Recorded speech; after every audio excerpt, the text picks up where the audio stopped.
Um terremoto tão grande que alguns sepulcros foram abertos e mortos começaram a ressuscitar. A Bíblia diz que lá no templo de Jerusalém, onde estavam os religiosos que tinham condenado a Cristo, lá no templo, a Bíblia diz que existe uma cortina que separava o lugar santo do lugar santíssimo, e aquela cortina, ninguém poderia tocar aquela cortina, ali era santo. E a Bíblia diz que naquele momento o véu do templo, a cortina rasgou aquilo de ponta a ponta, e não rasgou de baixo para cima, rasgou de cima para baixo. Quem rasgou estava em cima, o próprio Deus que rasgou a cortina. Houve trevas na terra, e a Bíblia diz que os soldados disseram: realmente, nós matamos o Filho de Deus. E o que ocorre nesse momento? Com a morte de Cristo, a Bíblia diz que o Senhor, Ele vai até as mais baixas profundezas.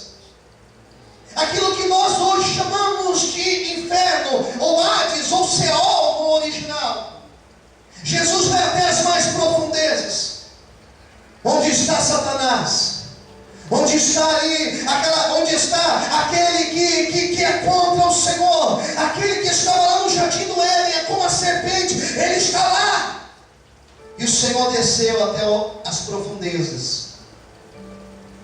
E a Bíblia diz que o Senhor foi até lá para dar o brado da vitória. Aleluia! Ele foi até lá não como um derrotado, porque eu imagino que o inferno dizia: nós matamos o projeto de Deus, nós matamos o Filho de Deus, Deus levantou o profeta, nós matamos os profetas, Deus levantou Adão, nós fizemos Adão cair, Deus mandou o próprio Filho, e nós matamos o Filho dele.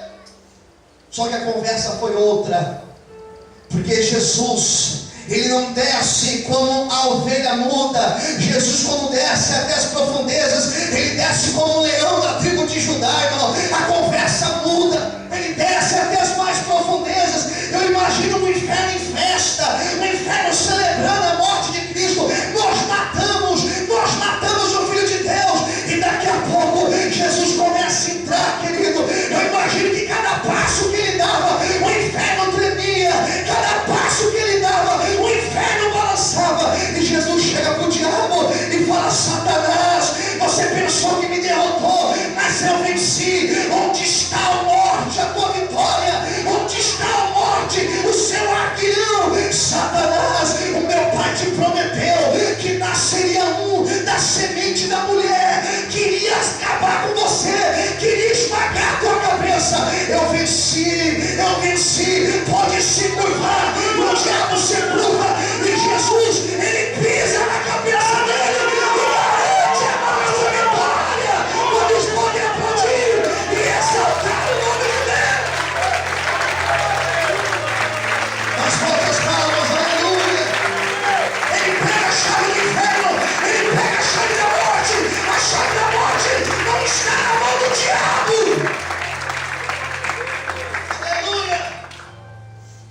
E ao terceiro dia, Jesus ressuscitou. Fala para o teu irmão do lado: ao terceiro dia, Jesus ressuscitou.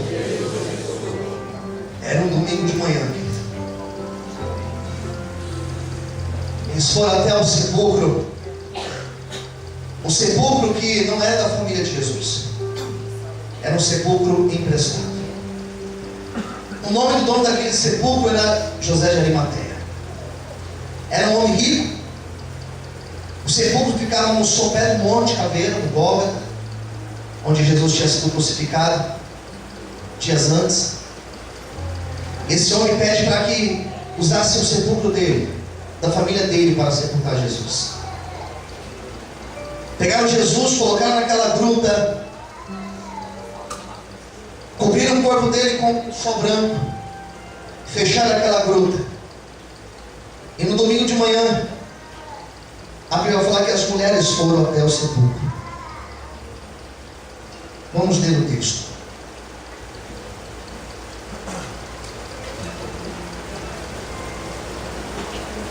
Versículo capítulo 28. E no fim do sábado, quando já descontava o primeiro dia da semana, Maria Madalena e a outra Maria foram ao sepulcro. E eis que houveram um grande terremoto, porque o anjo do Senhor desceu do céu, chegou, removendo a pedra, e se sentou sobre ela.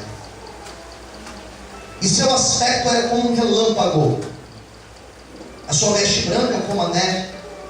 E os guardas, com medo, porque colocaram guardas na frente do sepulcro, para que ninguém tirasse o corpo de Cristo de lá, nem seus discípulos, ficaram muito assombrados, como mortos. Mas o anjo, respondendo, disse às mulheres: não tenhais medo, pois eu sei que buscais Jesus que foi crucificado. Ele não está aqui, porque já ressuscitou,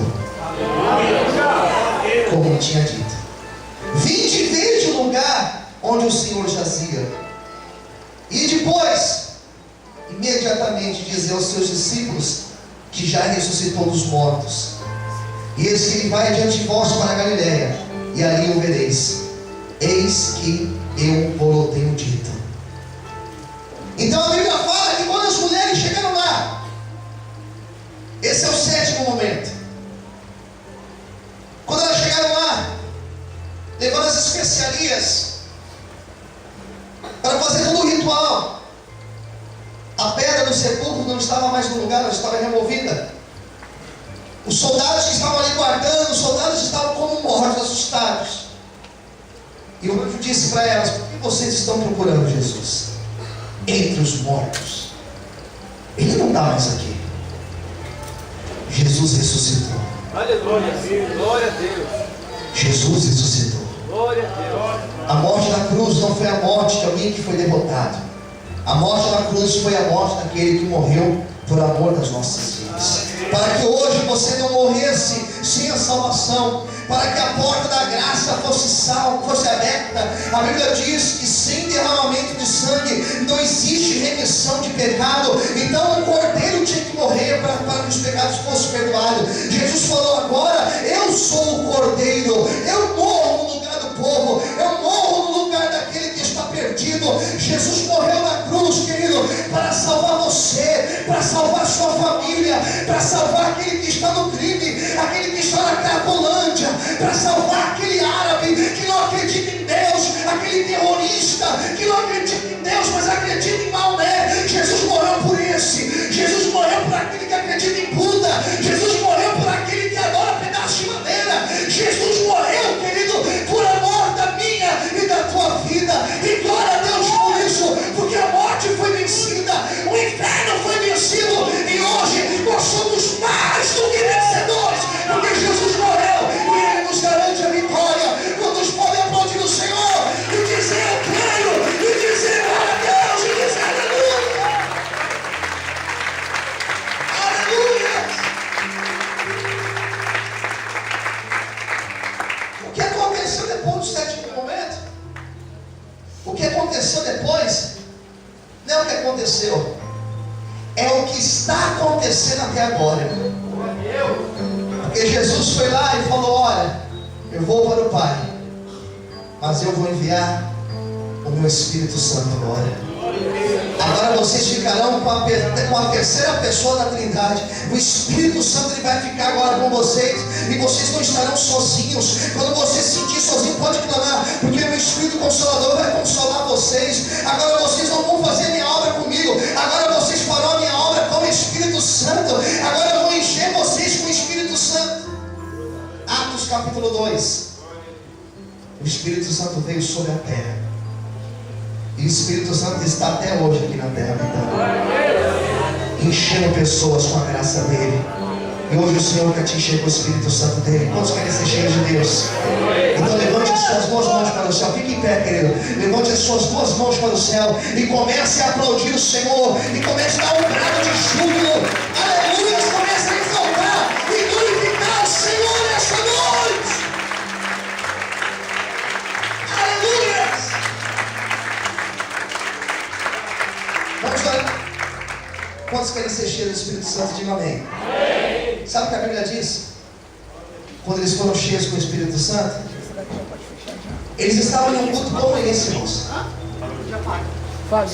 A diferença é que lá tinha mais ou menos uns 140 crentes naquele lugar. E todos foram cheios do Espírito Santo. E começaram a falar em outras línguas. E começaram a